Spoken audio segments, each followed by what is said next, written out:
Matthew, look, Hey, Joe. we're joined right now for the Start of the Fake Racers podcast this week, and unfortunately, you weren't able to see it on JTN.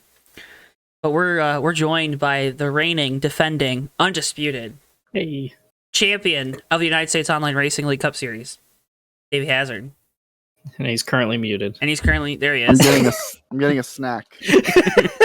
Hello, it's me. It's that champion, the undisputed champion. championship pedigree. You gotta snack like a champion. What are you snacking on? What do champions snack on? Not sponsored. Oh, those but are good sponsor though. me. Those Yeah. are They good. are. It's hard to go wrong there. That's what I'm saying. This is becoming dinner with racers because I have dinner on the show every damn week. Oh, this just reminded me actually. Go So ahead. there's a podcast I've been listening to a lot called Beef Boys at work, and it's very funny. And their thing is they all sit in front of green screens and they have a full 3D modeled Taco Bell, so it looks like they're all sitting in a Taco Bell booth next to each other, and it's really cool. And I was like, what if we did that, but we were A, either in the Hollywood Hotel, or B, we're on like a pit box, so like Joe's sitting on the pit box, Davey's in the car, and I'm down on pit road as the crewman. And we like green screen ourselves into a virtual set like that. Real quick, before you go any further, I just want to show exactly how that shows the power dynamic of this show. Davy's in the car. I'm Yeah. on top of the pit box. Well, yeah, I'm the new guy, so Just like I'm the- servicing the car. So He's the new guy. He's been on over half the episodes, but he's the new and I mean, guy. you're literally an engineer, so like it would make sense. No, I get it. I just And Davey is listen. undisputedly the best driver out of the three of us when it comes to racing. So. I don't know about that, man. Oh, True. yeah? How many rallycross titles do you got? Ignoring that point. I haven't won a race in 3 seasons, but yeah. How many fast beginner series titles do you have, Davey? None. How many fast dash series titles do you have? I forget. I think 1 or 2, right? I No. don't know. I just know I have one, so Dash Series is like the our Xfinity series, right? yeah. Oh yeah, I have like 2. Damn. I have like it's one of the series where I lost count how many wins I had.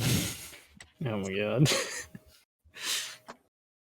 I wish I Well, kept track of all my online wins because I don't know. But that's the thing. You actually have a life. I'm sorry. True.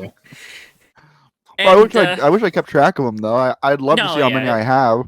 I probably it's got to be over 200 at this point. Like I got to be better with Richard Petty. I have better than 7, Kyle I Busch. think. I have like 7. I don't know. I have more BMX wins than I have. I US bet I have wins. more league wins on NR 2003 than Kyle Busch has NASCAR wins. I bet I do. I've You won get- so many damn races. Hang on, I gotta pull up the stat sheet now to see how many cup wins you have. Too bad you I have didn't. so many cup wins. Too bad you didn't keep track of them. Yeah, you're right. But again, you have a life, so it's understandable. All right, got to be well over like 100 wins and fast. You think? Mm, Fast Cup or fast overall? in general, Okay, yeah. I was Road like, Course Series, Dirt, Pro, Dash, Cup, Super Speedway. Oh, this is outdated. yeah, you PCR guys had those super speedways. We had it locked down. We're still very fast at them. It's just That I don't have was- teammates anymore. So That was my biggest gripe when I was with that big team. yeah, No one wanted to work with me. It was always, yeah, Joe, you be at the back and push. It's like, brother, what? I'm the one making all these moves, and then you're just like, y'all pass me. you passed me. What we doing? This is my kingdom. This is me and Sean's kingdom. I don't know Sean's where got is. it going. Austin's got an all-time wins list somewhere, but I'll message him after Oh, the show. yeah. I Oh, think he updates think it after every season or something, or every Yeah. Cup season. Right? I might have that saved somewhere. I don't think he's updated it in a hot minute because Austin sometimes has a life. Yeah, Not often, but sometimes. Yeah, but that's On- not understandable. on occasion. Yeah, here it is. All-time stat sheet. Hasn't been updated since April, so... Oh, okay. Yeah, that was the one I was looking at, and it's Basically- it still has me top 5 on starts, and I was like, oh, it's probably dropped. Basically, my cup my cup wins and my one truck win is all that's probably needed to be added. Yeah, because Ryan doesn't have his wins on there yet. Yeah. Davey, you have 31 as of whenever this was last. Probably April have, like, 21st. Probably have almost 40 now. Probably. Then. Cool. Cup trends. All-time leaders. Starts. Wins. This is interesting. You're over 10 now over Oakley. Like over 10 more. Yeah. That's crazy. And Cal. It's the consistency. I like how it's only ranked top 5 too. Yeah. I would love to delve into like Just make my methodology as far as sim racing goes per season in like leagues and stuff, because I feel like it's quite interesting, but I'm also me and I'm biased. We should do like a 10-minute little spiel about we should call it Davey Hazard's Driving Academy. You understand? I actually like have always. This is the longest cold open ever. I've always wanted to be like low key a driver coach. I've always wanted to be a driver coach. I just don't have the credentials to do so in real racing. But I feel like I'd be a good one, and I feel like I could at least do it for sim racing. That's why I'm always willing to help. Yeah, let's milk this for money, folks. If you want to sign up for Davey Hazard's Driving Academy, DHDA, email at Johto Network. And all it costs is a little bit of validation for me. Dude, I know you. I know how you feel though, too, because like I am far from an expert or a pro at BMX or riding bikes and shit. But like whenever I get to like teach somebody something, it's very gratifying. Yeah. So, and like I genuinely feel like I give good advice. Like Noah's learned a lot from me, and he's always like outwardly like talking about it. And it makes me feel all warm and fuzzy inside because he kind of gets what I'm saying. Like this past truck race or whatever, I said this is what I said about the track. You have to not understand it to understand it. And like 10 laps later, he was like running up front with us or whatever, and he put in chat, he was like, once I heard that, I just started kind of turning my brain off and I was faster. And I was like, yeah, right? It's weird. I was gonna say my interpretation, like when I read that, is like the way I read it was like you kind of just have to accept that you're like, this doesn't make sense, just go with it, and it'll just come to you. So I remember one time I told Tommy, you have to drive it like it's in our 2003, not a road course. And he was like, oh, okay. And he got it, Yeah. Makes sense. Yeah. But I would love to do that. It'd be fun. But yeah, folks, this is the Fake Racers podcast. It is. You know us. I don't think we need to say our names. We actually talked about fake racing for once. And that's all we'll do of that for another 3 months, probably. So no, we'll bring it back. We'll be all right. Hey, how about that iRacing updates? Whoa, we're not going to do that nonsense. No. Yeah.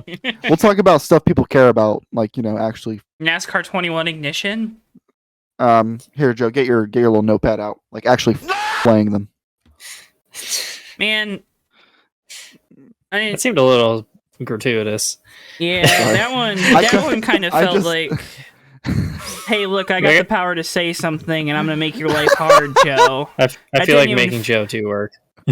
That didn't even, I feel like making Joe do work as if Joe doesn't do enough already. I just want to hear the Leclerc scream. The Leclerc scream is what's getting me. Oh, true. I hope folks are enjoying that at home. I loved it. When I made my little rant about Indy last weekend, about how no one showed up to the oval, like that with the censor of the Leclerc, I was dying at work re-listening to it. It was hilarious. Good. I'm so happy I wasn't alone on that. Of being like, this is some serious revisionist history, and Davey was like, I know. I was like, oh, thank God, I don't have to defend myself for once. Congratulations. Yeah. Speaking of defending, this is the Fake Racers podcast. Yeah, speaking of defending Joey Logano, this is the Fake Racers podcast. Again, happy you're joining us this week. I was at MIS. Hopefully, if you are a JTN fan, you watch Dewey and Ricky do a great job broadcasting Bomb Squad.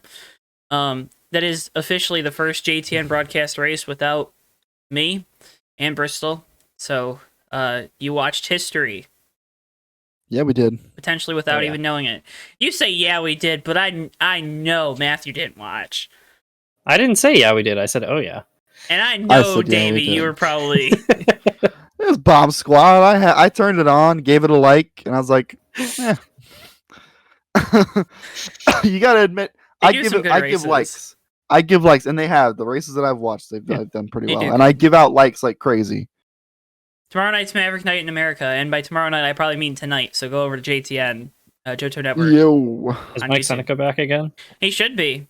Ooh, it's true. That's must see TV. Everybody. He's been a regular. Mike Seneca Nation. Mike a little Seneca. birdie told me he might be bringing some of his ARCA buddies. Oh no! Is he gonna bring Tim Beans? I don't think so. Don't give him any ideas. Oh. But yeah, NASCAR was at Michigan this weekend. The Cup Series race was phenomenal. Oh, yeah, very fun race. I wasn't a big enjoyer of the last 40 laps for reasons that weren't because of the racing. More so frustration. My dumbass had to say before the race, yeah, I wouldn't mind if Kevin Harvick won. And then Kevin Harvick, of course, proceeds to win. And mind you, I think he's won like 5 of the last 7. And something like that, yeah. I only go to Michigan pretty much. So I've seen Kevin Harvick win a lot. I feel like I think I've seen Kevin Harvick, Kyle Larson, Joey Logano, and then Ryan Blaney. Those are the last 4 drivers I've seen win, and that's since like 2015, 2016, 2014. So it's fun. Tell you what, going to Daytona, you get a lot of fun winners. So that's what I'm appreciative of. At least different. I just want different. Like it could be Kyle Busch. It could be anyone. I mean, it was Ty Gibbs on Saturday, and I was okay with it just because it was someone different. Xfinity, I think like the last 12 races have been won by different drivers. Yeah. Or something. It's something like that. Yeah. Which is crazy. That is pretty nuts. But yeah, Kevin Harvick breaks his long winless streak at a track where, the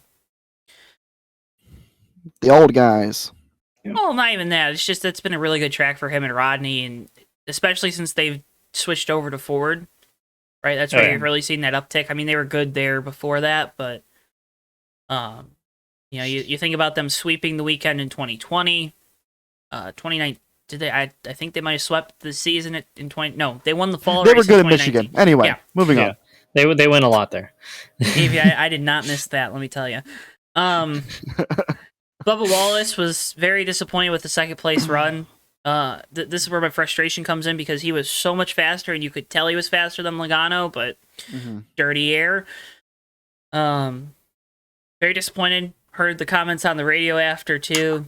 Saying it was a failure. No. I mean, no. You're not gonna. I just want. Okay, whatever.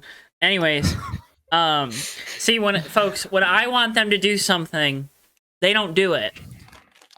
But Lord knows, Lord knows. Oh, there's Bristol. Speaking of not doing something when you need them to do it. Joe, what the f*** are you talking about?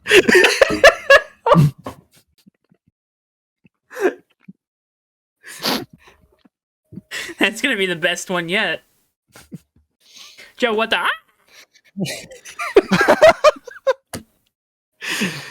Oh my god. Anyways, Davey, you better clip this show. I swear to God, we're 14 minutes in, and we have had like 6 or 7 pretty good clips so far. So if this is not the show where you clip it, I will drive down to Yulee. Yulee, not Yulee. Yulee, Florida. Oh man. And I will travel to insert Davey's address here on screen. I wouldn't do that. That would be Yeah, put that up. That would be a pretty bad thing to do. And I'm going to give out Joe's phone number. All the spam callers happen. I don't answer it anyways. Yeah, true. I'm going to be like, hey, Ricky, let me in the next non-Joe broadcast. And he'll be like, okay, because it's Ricky. And then... There's another moment. This one is a good one, folks. I'm funny today. Oh my god. I don't know if you're fun. I think we're just all giddy. Yeah. Bubba Wallace disappointed with second place, and you wanted me to say something, but I don't know what you wanted me to say, and then you got mad at me, so I don't. I just wanted you to say the quote because you said the bad Oh. word, but that's okay. Yeah, I know. yeah. I'm just playing. I know. But no, it's what me and Matt were saying was that it wasn't a disappointment. Oh, Yeah. no. Obviously, in the context of the race, it's disappointing, but it's not a failure. Obvious. I think everyone knows this. It's just. I think he knows that. You know, No. he even said as much. He's like, tomorrow I'll be okay, but right now it sucks. And I think that's all part of sports, right? Yeah. Oh yeah. It's an important mindset to have as well. Yep. So it's like Ted Lasso says, be a goldfish. That and like it's just hard to learn how to win races. Like we've seen time and time again, like how long it takes guys to, figure out how to win races. So yeah. And That's why he's gonna get there.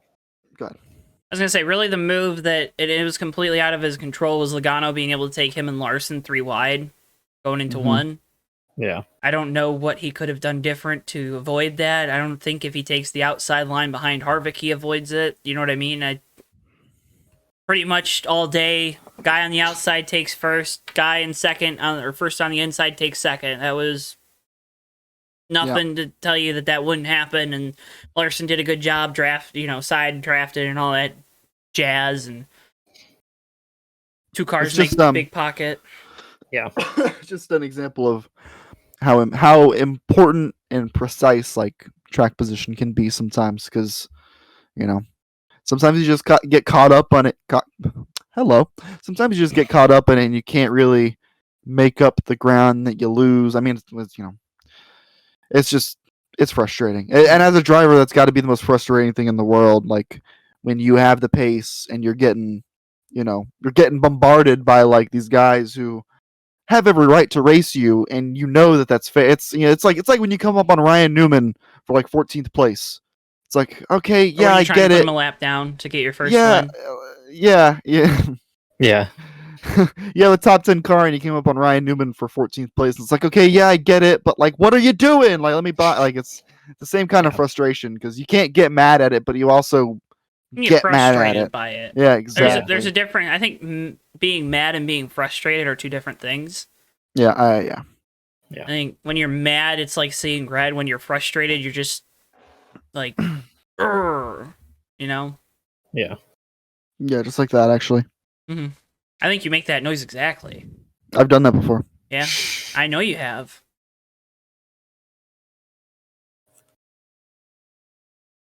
This is awkward. I don't understand what's happening. I was expecting there to be a comeback, and there just wasn't one. This is the dumbest show. That was the comeback. Dumbest episode. Dude, I hate every this week episode so much. We've been in like this gradual descent into madness over like the last. I 2 don't months. care. This is better. This is better Oh content. yeah, This I'm is not good complaining. co- It's good. just an observation. We need It's to make good this stuff. live. I've noticed it as well. Yeah. No, it's not. Live on tape delay. That way No. that way I can hit No. the little... Yeah, that button. What are you talking about? I stopped myself that time just for you. Thank you. It was a big crash.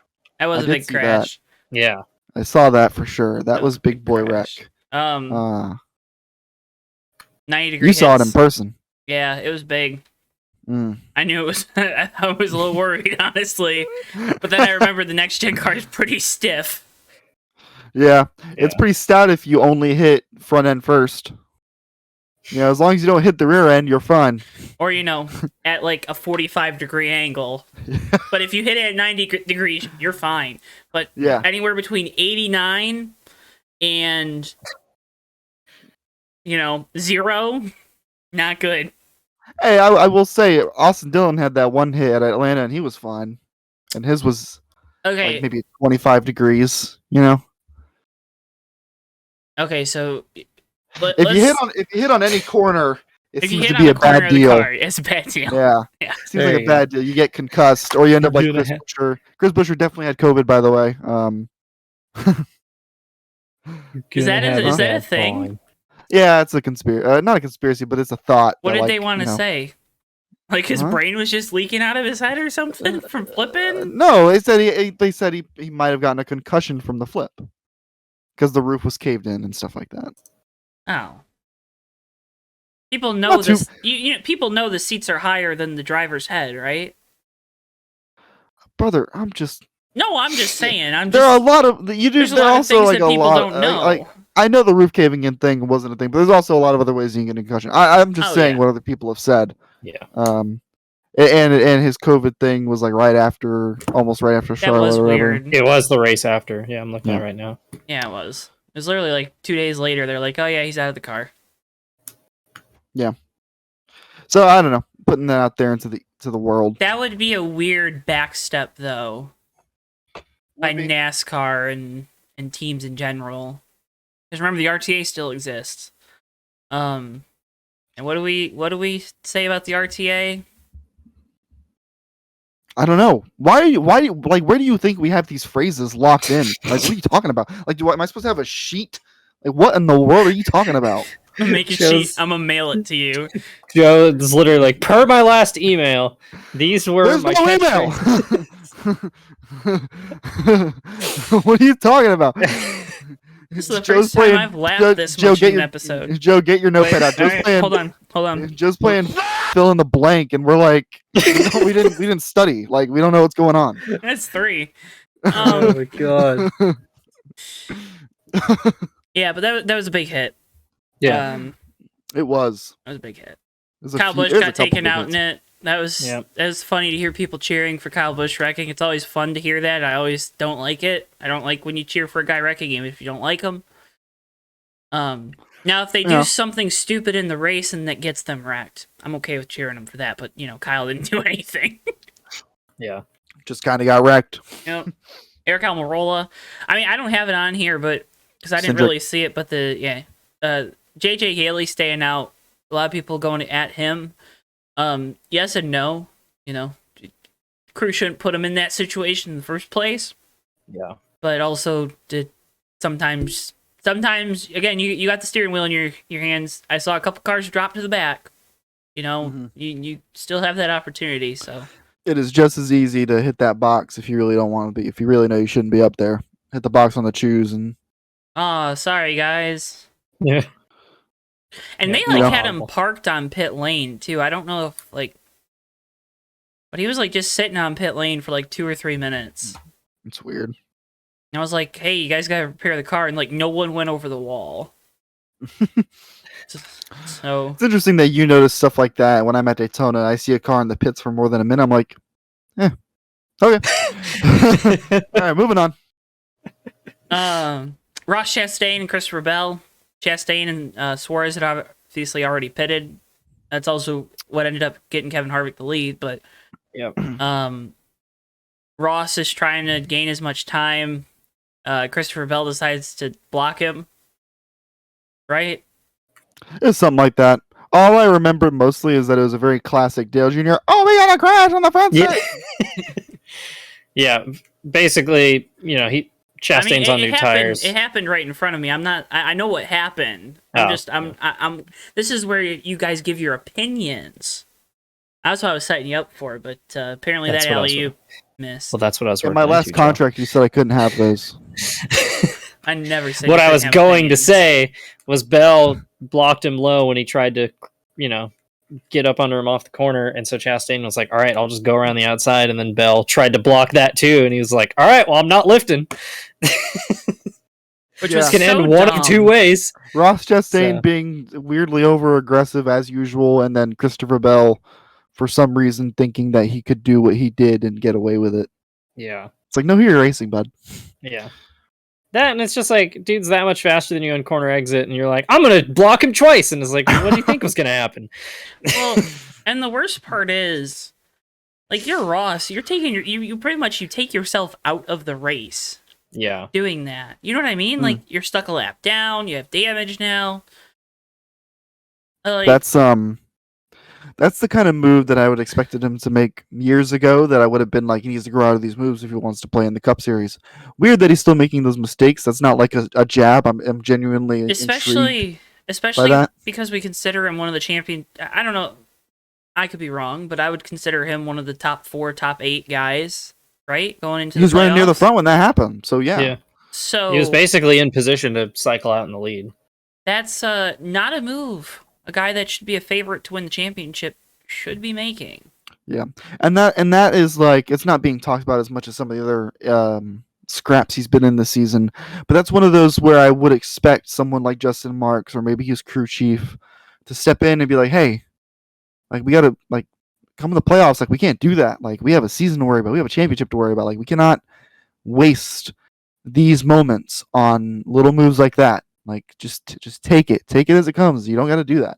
And that's, you would hope that there's someone in his ear telling him that, and not, I totally understand the owner sticking up for the driver in the sense that, if he does something aggressive, the owner's going to say, I want him to be that driver. But there are some instances like that where, like I just said, you got to step in, change some things. Yeah. I will say in his defense in this, because I'm rewatching it right now. So Bell moves up to try to block him, and Ross moves up and is basically at the wall, and he's got Bubba right up under his back bumper. Like, it happens so fast, and I don't really think he even has time to get out of that situation. It's about not putting yourself in the situation in the first place. If he blocks you once, there's no need to try to make a second move on him at that point.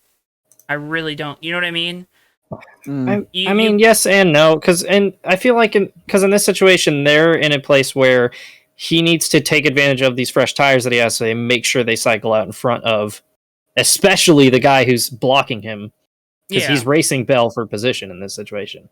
And like, there is a massive speed difference just from tires alone, and so it's like, and he's got Bubba, who's another guy who's racing for position in this situation. So it's like, you can let a guy throw an anchor out in front of you and basically make you stop on corner exit and kill your momentum down the straightaway, or you can try to go around him and then he runs you into the wall, essentially. Yeah, I mean, it's definitely Christopher Bell's fault. Yeah, looking back at it, but I agree with kind of both sides there. I agree with you in that, like, he does need to be urgent, but having the wherewithal to not put it up to the out, like, especially on corner exit, moving up to the outside on corner exit is already a really sketchy situation. I actually, not to make this all about me and sim racing, but I had a very similar thing in a race one time. Me and my good friend Garrett Sidner, I came up the corner on the high side because I had a big run, and we both junked it.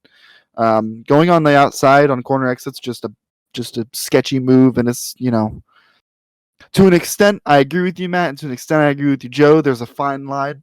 I think you prepare a little better for corner exit to get an aim off the corner down on the bottom, make the move there or something like that. That's fair. I think the fact too that it's Ross Chastain also. So any sort of situation that he gets involved in is going to be under a microscope. Yep. So. I mean that's just it's he dealt those cards himself, so. Exactly. It's not unwarranted, but it is what it is. So. Yeah, exactly. I agree. Yeah. Unfortunately, it kind of screwed over both of them and Hamlin and Suarez, and pretty much everybody who was in that lead battle. Well, Hamlin's crew screwed him over, but... Oh, actually, that's right. I forgot he had a penalty. Yeah. He had 2 penalties. Yeah. Over the wall too soon and uncontrolled tire, but... Hey, at least he didn't speed. Hey, at least it wasn't his fault this week. His post-race interview, too, was kind of weird. He's like, yeah, we just got to get a couple things right, and then...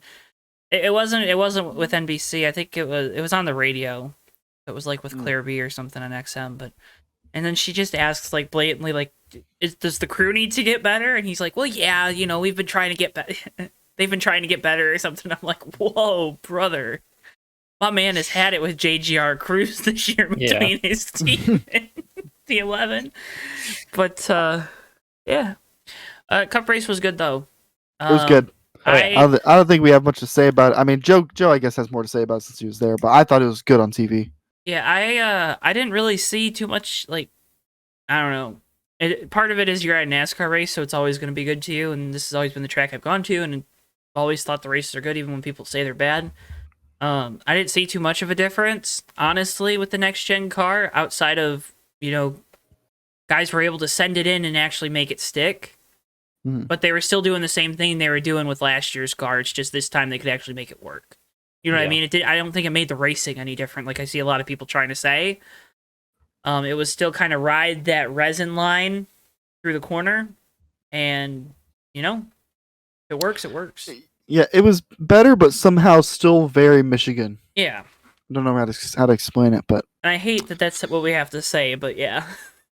Because if you said that 10 years ago, before the repave, which we had the repave now for 10 years, 11 years, 2012, yeah, 11 years, 11 seasons, whatever. People would be like, oh yeah, classic Michigan, high, top, bottom, middle, center, whatever. But yeah. Was very disappointed with the facilities though. I have some pictures of banners and stuff on the concession stands with logos that are almost as old as me that haven't been used by the track. And God knows how long, paint peeling. There were bathrooms that weren't open. That said closed for the season. What season is my question? So I was very disappointed with the facilities. Traffic after was awful. Don't know what they did different because before COVID it was fine. Last year I don't have a good gauge on it because we kind of stuck around after and did other things. But I was disappointed in the fan experience side of things, if that makes sense. Not the racing. Which is crazy because they had like a record crowd, yeah. And I didn't think it was. I really didn't think it was that much more people than it normally was. Like it's the biggest crowd since 2016. They're like touting, we sold out infield camping and stuff. It's like, great. I still see empty spots in the infield. You know what I mean? Like, what do these things mean when you don't give numbers? You never know how these tracks fudge numbers sometimes, man. Well, that's what I'm saying. That too. Yeah. But yeah, I mean, it was a good crowd and stuff. But not saying it was bad or by any means. But I was very disappointed with the at-track experience with some of the things. I did a little survey today too, and I said that, and I'm like, you want to contact me? Contact me. Do it. Ooh. I dare you. You won't. That was a threat. No, but and you hear about this a lot with these tracks, they don't put money into the facilities. They're getting all this money from TV. They get the lion's share of the money from TV, right? And they don't put any of the money back into the facilities. And I see that happening with the track that I've gone to that I love, that, the only thing I can think of that's changed since 2012 when they redid the infield press box, the infield out there on pit lane, is they painted Ally where it used to say Michigan International Speedway. So they sold sponsorship. And now the start-finish line even has sponsorship on it from Firekeepers. Those are the only things I can tell you that have changed. And they've taken more money that they're down. Even more money that they're not reinvesting into the track. Oh, and they made one grandstand where it's like the bar seating. So you got like a bar and then a row and a bar and then a row. So that because they have an all-you-can-eat package for $99. Anyways, I was disappointed by that, but it was good racing, so it kind of made up for it. Ty Gibbs won the Xfinity race. Okay, now tell us your story. I'm excited about the story. I saw story time with Joe till I got excited. Oh, so Ty Gibbs won the Xfinity race. I got a couple stories. First off, saw Noah Gragson did an appearance at the Chevy stage, and all of a sudden my dad's a Noah Gragson fan, so that's your problem to deal with now. not like he bought his shirt and stuff, but he was like, "Oh yeah, that guy seems pretty cool," and I'm like, "Yeah, he seems pretty cool, doesn't he?" That's how he gets you. Yeah, I was gonna say, for what it's worth, I know a lot of people who have met Noah Gragson in person. They're like, "Wow, he was really cool when we met him." That's the thing. And he's great with fans. That's the thing. You got to distinguish between the race car driver and the person. We get to, I think, people try to blur those lines more than they should. Because Noah the person doesn't seem too awful. Sometimes Noah the race car driver is pretty awful. It is what it is. Yeah. So I think even some of those interviews are still Noah the driver. Anyways, that wasn't the story. So I'm sitting there in the grandstand, right? Sitting there in the shade, thankfully. Mm-hmm. So I was right at the start-finish line. And I'm watching the race. There's no, those TV, whatever visions, sprint visions, what they were forever, in front. I look up at the scoring pylon. There's no lap counter. The whole race didn't know what lap we were on. What? Yep. Didn't work all weekend on the side of the scoring pylon that was facing the start-finish line. lap counter didn't work all weekend. Even for Cup? That's really good. So what they did for Cup God. was there's little TVs at the bottom of the pylon. So they started just displaying a graphic. It said lap, and then it put the number. Oh my god. So again, when I rant about, and also the seats in front of us and that we were sitting on just kept wobbling up and down. I don't think that's good either. But it's not good. Not like the grandstand like shaking, right? But like the benches. But again, when I say that they need to invest money into these things, there it is.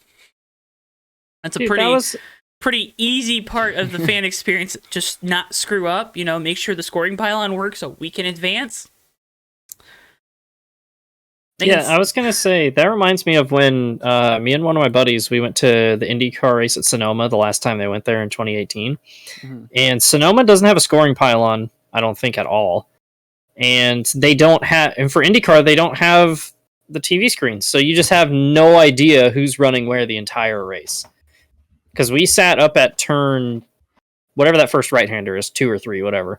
And usually, when you're there for a NASCAR race, they have the big monitor right there on the inside because you can only see a fraction of the track from anywhere at Sonoma, and it has the lap counter and it has a scrolling ticker. IndyCar, nothing. So that, I will tell you that's a Sonoma thing and not an IndyCar thing, because like Belle Isle, they bring in the screens. That's what I figured. But yeah, I was just like, we basically just sat there for 2 hours. We were like, I mean, Hunter Ray's leading, but outside of that, I don't know. Daytona's got like 4 or 5 big screens on the front stretch.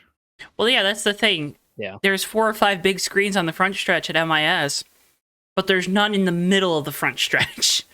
So if you're in those middle, like, say, 10 sections coming off from the start-finish line, you couldn't tell what lap, because the screen was so far down, and they don't put the lap counter, like, big on the TV screens. It's small and in the bottom corner. So, That's an L. It made me pretty angry, and then I didn't stay for the ARCA race, even though I wanted to.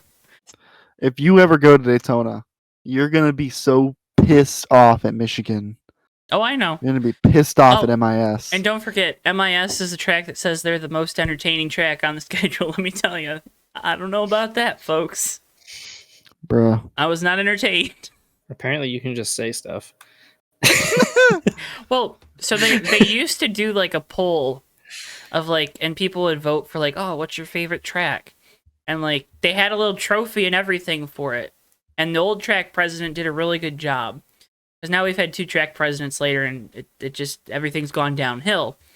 So the old track president actually seemed to care about his job. The new guys don't seem to care about their job. Yeah. Mind you, the last guy that was the track president was also the general manager of a minor league baseball team that actually he flew back and forth between Michigan and New Hampshire every week. Oh my god. So let me tell you, that's pretty good. When I say mismanaged and why I'm angry that we don't have 2 races anymore, I look at that guy and be like, this is your fault. Ain't the fans' fault. It's your fault. Yeah. You got Ford there, you got Chevy there, they're right there down the road. That's 2 of your biggest partners in the sport. There's a reason to come. Anyways. So yeah, I was disappointed. It's not a good reflection. Anything I'm saying, I still bought tickets. I still renewed my tickets for next year. But okay, disappointing. IndyCar at Nashville. Another dumb race. That was man, better than last year's. Better than last year's. Yeah. Thanks. 3:00 start. Fun. Yeah, couldn't watch it. Well, they ain't started at 3:00 either. So that was a mess. It was a weird race. There's the whole. Joseph Newgarden. Why you gotta be weird? Joseph Newgarden was real weird. Here's the thing. That was not very cash money. And I saw this tweet. I'm gonna steal this tweet. It's like Romain Grosjean will stuff somebody in the wall because he's Romain Grosjean, and everyone's like, "Oh, it's too aggressive. Oh, it's too much." And then Joseph Newgarden will do it, and it's like, it's IndyCar racing. Is it? Is that what we call? Is that what we want? Is that what we want? And then Joseph Newgarden's like, doesn't care but cares enough to reply to like 8 tweets about it, which I also thought was funny. Yeah. And just tip top weird behavior by a driver who I like. And so it was so painful to watch because he's just making himself look dumb. He's digging a hole and he's digging it and he's digging it and he ain't done digging it. It was literally the drill tweet where he's like, I'm not owned. I continue to insist as I slowly shrink and transform into a corn cob. Yeah. That's such an accurate tweet. I finally saw that move, and I don't know what he was doing. Besides, there's like 2 passing zones at Nashville for some reason, because it's a guitar. It is. It's the only way to describe it. I think it's more shaped like an 8th note, actually. But okay, whatever. Yeah. Nerd. Music theory. All right. And by music theory, I understand how to read basic sheet music. Dumbest conversation we've ever had. I just listened to Joe talk about MIS for 30 minutes. Oh my god. I love Newgarden's interview where they were like showing on the replay, and he was like, "Yeah, I mean, I'm already ahead of him by that point." And it's like, "Yeah, because you dive bombed from like 8 car lengths back, and then you literally left him nowhere to go." Like, Roger Penske's probably like walking up to him, just Newgarden's sweet. Roger Penske's like, "Give me that phone." Oh, did you see too the media? I think Jenna Fryer posted about it. Oh but my all the IndyCar drivers just didn't show up, and people are like, all but 3 skipped the media bullpen on Friday. Which were the 3 Penske drivers? Yeah, all but 3 drivers skipped the media bullpen. Just a weird weekend. Everyone gives IndyCar a load of crap, and the drivers do not care about IndyCar. Yeah. Let me rephrase. I'm sure they care about IndyCar. They care about racing. The drivers don't care to make an effort for IndyCar. Yeah. By and large, not James Hinchcliffe, but Alexander Rossi. He seems like a kind of guy that would skip the media bullpen, but he has a podcast where he routinely talks about and promotes IndyCar. He's doing something. All these drivers that apparently there's like a set of like 10 to 15 drivers that are common skips. What are you doing? What do you want? Who are those 10 to 15 drivers?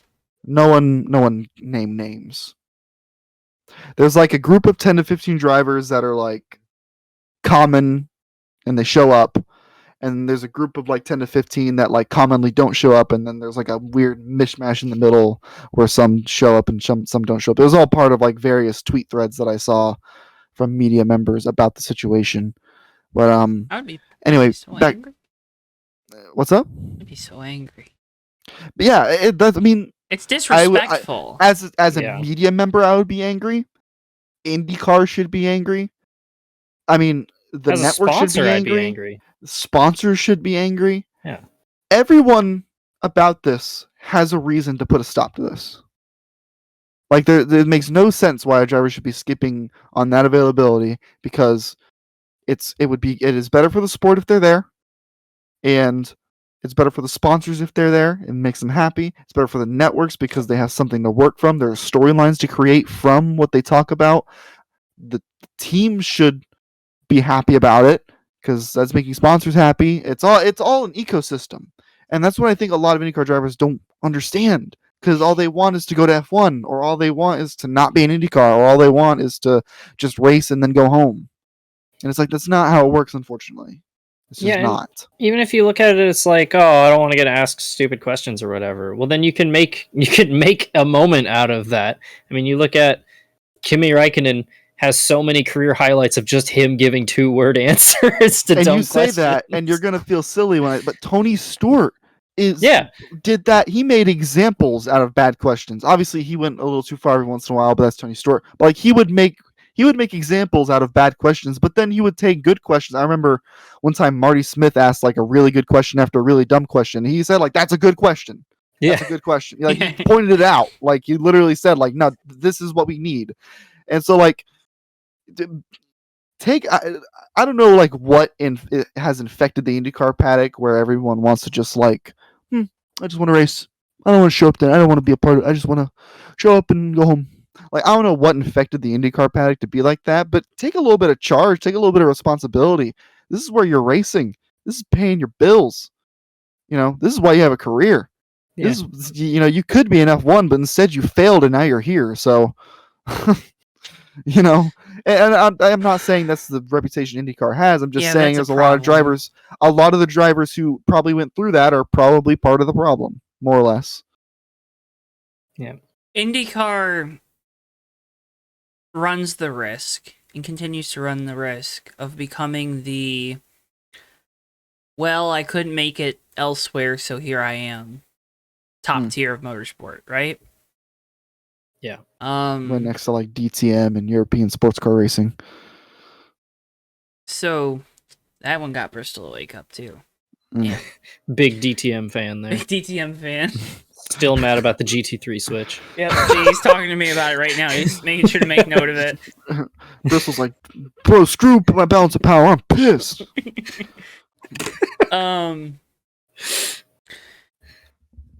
It's frustrating too because IndyCar as a sanctioning body gets so much flack for not promoting their sport and promoting well and blue and black and white, right? Yeah, people get really weird about it, and I don't necessarily I maintain that it's not necessarily IndyCar's fault. Their tagline is good. Like all of their branding is at least consistent, right? Mm-hmm.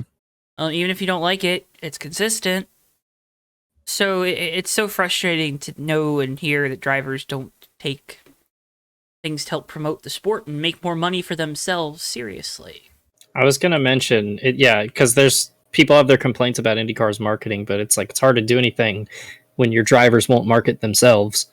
Yeah, I mean, it's not even that they don't even have to market themselves. Literally, IndyCar sets up a media bullpen. Yeah, and then they refuse to play ball with it, and it's like, I mean, a perfect example of somebody who did it right, James Hinchcliffe. I mean, he's been kind of MIA for the last 3 years racing wise, but he's doing SRX broadcasts, he's doing NASCAR broadcasts because he has a personality and he has a lot of moments that people will remember, and he's charismatic.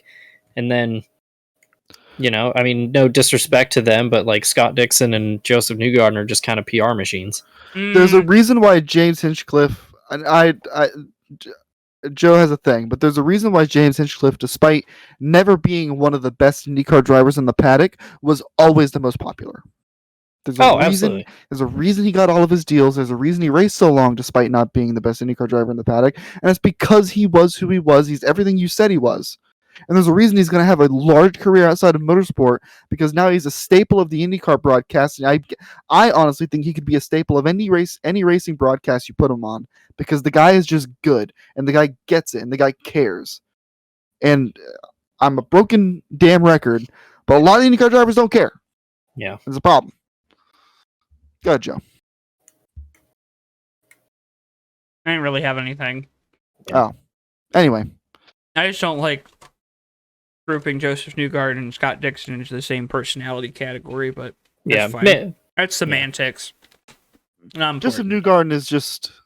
Joseph Newgarden before Penske was like the silly brand, and now Joseph Newgarden is like diet silly because he's with Penske. It's still more personality than most of the paddock. So true, yeah. Marcus Ericsson won the Indy 500, and he was like, "This is great." About to say, name one thing about Marcus Ericsson other than Husky chocolate. Husky chocolate. He's like, this is great. This is such a fantastic historic race to win. And he's like looking, and they're handing him a glass of milk. He's like, I didn't know this happened. It's like, what are you talking? Yeah, you look so bored. I love the guy, but Alexander Rossi consistently puts off "I really don't want to be here" vibes. Well, that's just him. That's who he is. That's his personality, though. That's kind of why it has like a little bit of charm, in my opinion. Yeah. If you, he's got a little Kimi Raikkonen Räikkönen to it. I beg you to listen to his podcast. Oh, I listen to it occasionally. Yeah. Okay, because you would you get that, and the contrast between him and Hinch is hilarious. Oh, dude, Hinchcliffe is like a golden retriever, and then Alexander Rossi is like death in the corner. Yeah, it's great. He's the house cat that's just completely over it. 16 years old. Yeah. But congratulations to Scott Dixon on winning. Yeah, he's gonna win everything again because he always does. That's what you get for counting him out. You just can't do it. I fully flipped. Last year I was like, please, I just want to count him out. Now I'm just like reveling in the fact that he won't go away. Scott Dixon is literally inevitable. Yeah. Marco Andretti, they announced that he's going to drive the Roval for Big Machine. Sounds like they're trying to make that car. People talk about this deal for like 4 years. Yeah, but now it's real. Yay! I'm pumped. Are you guys going to be there? I don't know. I don't know what the status of a fall trip looks like right now, but we'll see. I don't know. Maybe. I don't know about me. I'll have to see. But it does sound like they're thinking about making that an all-star car for Chevy. That'd be cool. Series, so. And that car is good, so it'd be a good little experiment. So, Petty GMS is going to announce their new driver of the 42 on Wednesday, which is always weird. We already all know who it is. Yep. Who? No, Gregson. Oh no, I thought it was you, Davey. Oh, I wish. For a second, I was like, "Wait, I'm not in on this bit. I don't know who it is." Dude, imagine they announced my name. I'm like, what? Kyle Busch. No, he's going to college. Listen, I know that they said a Chevy team could get Kyle. There are 2 Chevy teams theoretically that could get Kyle that don't have drivers signed to contracts and blah blah blah. It's Colleague and it's Petty GMS because Maury Gallagher has a boatload of money. Does he want to go hang out with Eric Jones again? Imagine. I don't think Kyle Busch ever hated Eric Jones. I'm pretty sure Kyle Busch is the reason Eric Jones got his shot. Imagine that's what I'm asking. Petty GMS. I still can't picture Petty GMS with Eric Jones, even though it's been a thing for 2 years. But imagine Petty GMS now with Eric Jones, who I'm just getting used to, and then Kyle Busch shows up. Well, the funnier thing about this is like Kyle Busch goes to Petty and he doesn't even get to drive the 43. I would have to. I would. That would be like. It would kind of be funny if they put Eric in the 42, put Kyle in the 43. That'd be kind of funny. Joe's gonna have to get a new hat.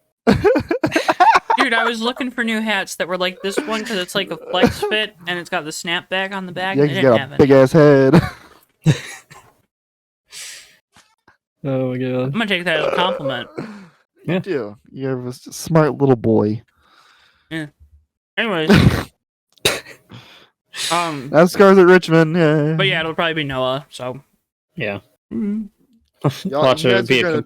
You guys are gonna. Hi, Dylan. You guys are gonna pee all over your goddamn pants when Colleague announces Kyle and Busch. finger. That would be. Colleague announces Kyle Busch. It's over. That would be. At this point, I hope Kyle leaves Gibbs. Me too. Yeah, chaos. Let's I want switch it up. What I'm talking about. I still haven't gotten used to Brad in the 6 car. Let's throw Kyle Busch in the 31.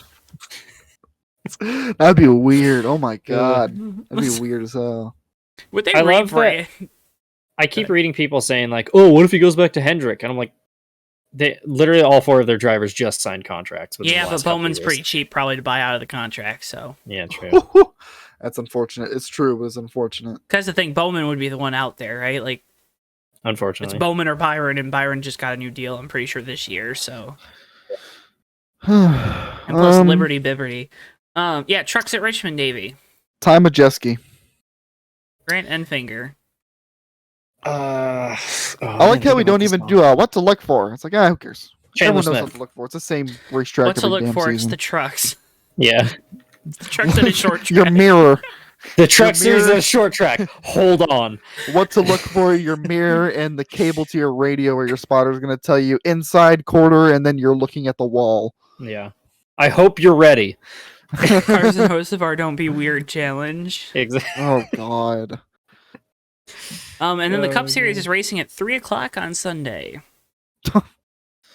Because of course they are. It's fine. Check this out. You want to know something crazy? I did this last time, and I'm gonna do it again because he's been decent. Harrison Burton. We're on the Burton train. Chaos. Harrison Burton wins. It just like and then one else wins. No one else new wins. If the playoff situation right now is a beehive, he's running up full speed and just kicking it at that point. Like You know what the worst part is right now about the playoff? Oh my god. Besides, obviously, Truex being out despite being fourth in the points. He's fourth in points and he's not in the playoffs. He's only out by like 16, I think. Yep. So like that's a points battle right there for that last playoff spot. Insane. Like people keep talking about like Eric Jones and Eric Almirola, Austin Dillon, Bubba Wallace says these like they're big outside dark horse picks. And more so those for the first two that I said than the latter two. But Eric Jones is 13th in points. I'm pretty sure Almirola's top 16 in points. So it's not weird that they're up there, because if either of those guys win, they're in, even if there's over 17 at this point, because Kurt Busch has fallen so far now after missing 3 races, right? And, has it been 3 races already? Yeah, so Kurt would be the first one out, because he will be the lowest in points with only 1 win. Yeah, and at this rate, like, obviously hoping Kurt comes back, but we don't know the timetable for his return, so that could throw a whole kink into this whole thing. Yeah. I hope they show the Owners' Championship grid for once with the Cup cars. They won't. They should. Do you imagine the 45 wins the Owners' title and Ty Gibbs is driving it like the rest of the season? Oh my god. What does Gibbs do now? Move over, John Hunter Nemechek. Get out of this seat that you were fitted for in February. It's Ty Gibbs' seat. Move over, Kyle Busch. It's Ty Gibbs time, baby. All right, let's get these picks out of the way. I'm going to take Kevin Harvick 2 in a row. Ooh, that's spicy. He finished second here in the spring. Oh my god. I was thinking about going with Truex, but that's too obvious. He was very good. Don't count him out in the spring. Oh my god, why am I drawing a blank right now? Give me Suarez. Weird. I'm feeling it. Yeah. I picked the guy that won last week, and you two pick like, not that Suarez has been bad, but I picked the guy who should have won this last week. I don't know. He was leading before that caution came out, so. No, he wasn't. He'd pit. Yes, he was. This has been the Fake Racers podcast. I'd like to thank you all for listening and watching. That's what I'm saying, Joe. It's been a really fun, wacky episode. Joe Twansky was at Michigan. I don't know if you guys heard. I was. Matthew Steelman wasn't. He was in his house. I wasn't either. But you want to know where we all were? In your favorite podcast app, whether that be Spotify, Apple Podcasts, or if you watch us on YouTube, whatever you do, that's where we were, baby. And we stay there all the time. Make sure you tell your friends to watch and listen, because we're always there and we're always here for you. We're like McDonald's at 12 a.m. Always there for you. Always, well, moderately reliable, but we get the job done sometimes. And Joe, take it away. Remember, you can follow us at Johto Network on Twitter, Facebook, TikTok. Also, at Johto Network is our main channel here on YouTube. You're watching this on JTN2 if you're on YouTube. Just subscribe to everything, because that's how you stay up to date with us. Come on. If you want to find out more about Davey, you can go to his social media. He's not going to say it. It's Davey Hazard at Twitter, D7H5 on Instagram, D7H5 on Twitch. That's an ER at the end of that one. And, uncharted territory there. And it's M Steelman51 on Twitter. And that's about it. At the Unofficial Bay on Instagram. I literally don't have Instagram installed on my phone. At the Unofficial Bay on Instagram. If you want to deep dive Matthew Steelman's life, the Unofficial Bay on Instagram. Yeah. Go to San Francisco. Anyways, did I get the wrong San? Bye, guys. See ya. Davey wants to go. Thanks as always, folks, for watching. We'll see you guys next week on the Big Racers podcast. See ya.